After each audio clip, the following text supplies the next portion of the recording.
Well, none of us wants to think about it, but it's going to happen to all of us.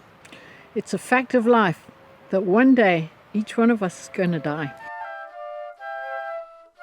Since it's inevitable, we should plan for it as much as we can for the loved ones that we leave behind. So here's our take on the subject of your last will and testament. Thanks for joining us today.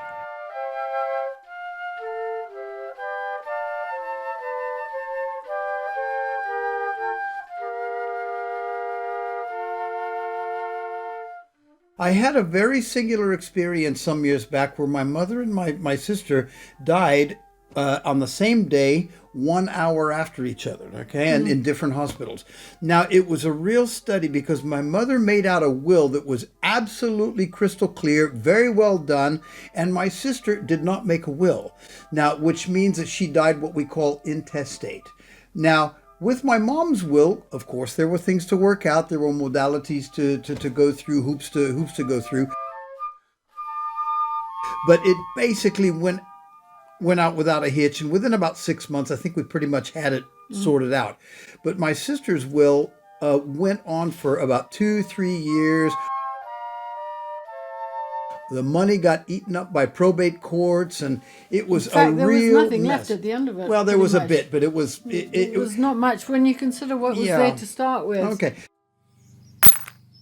So the reason why we're talking about this is I believe it's very, very important how a man works his finances, how a woman works her finances, because if I was to contract tons of debts and whatever, if I die suddenly, what am I leaving her with? Or what is she leaving me with? Well, we've seen examples Oh, of exactly my goodness, that. yes, we have. Yes. But the basis of this particular chapter is making a proper will and testament. Now, you may not think that you have enough to dispose with, but you have more than you think, huh?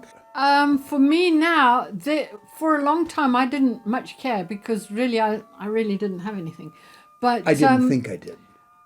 When we actually sat down and worked it out, it was actually quite a shock to me. And I'm an accountant, and I'm normally quite good with figures. But when you talk to somebody who is a lawyer, and he goes through the different elements which you don't necessarily think about, you suddenly realize that it can add up to a good deal more than you thought.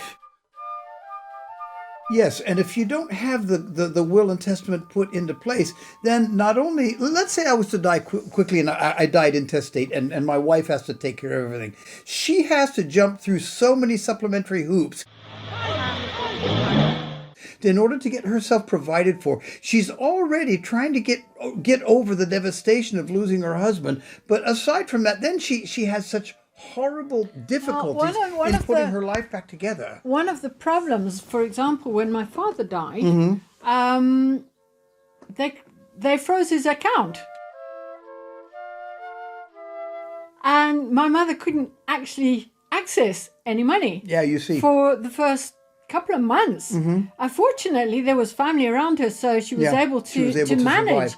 But for a person who is all on their own and suddenly the bank shuts off and says, oh, sorry, your husband's dead, tough. So I believe one of my most important jobs as a husband, it's not a nice job to talk about, but I want to make sure that if a tragedy strikes, that my wife is going to be okay. Yeah. And I think she wants to do the same for me. Yeah. If I lose her, she wants to make every provision to see that my life... Of course, life is going to be really awful without her or her without me. We're particularly close that way. But I really don't want her to suffer more than she has to. If she loses me. So I believe that doing a last will and testament is really, really important. And if you haven't done one, do it. End of. You don't want the courts, the probate courts and everything to eat up everything that you've worked so hard for. And also, when you consider what effort it takes, in the grand scheme of things, what are you going to lose? 2 hours? Yeah. 2 hours of time to just sit down, work it all out, put it all down on a piece of paper, and then you don't need to think about it ever again. Okay, so I hope this encourages you, and also talk about it with your wife. Now, also, another thing with last will and testament that we haven't gone over. This represents the very last action in your earthly life on this earth. And that is a very strong statement. The people who you leave behind, your children, your wife, or in your case, your husband, you are making a very, very strong statement. It's the last one that you'll ever make on this earth. So, yeah. There is also another thing that you need to take into consideration, whether we like it or not. There are vultures out there. Oh, my goodness. And you'd be surprised who the vultures are.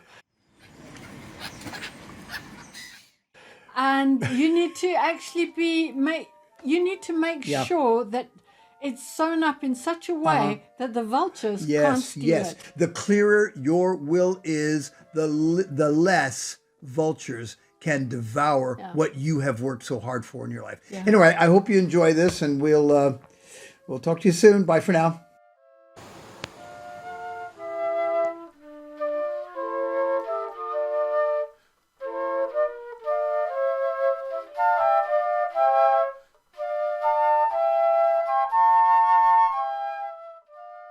I hope we've given you food for thought, especially if you haven't prepared your last will and testament. A very unpopular subject, but not to be neglected if we want to protect our loved ones.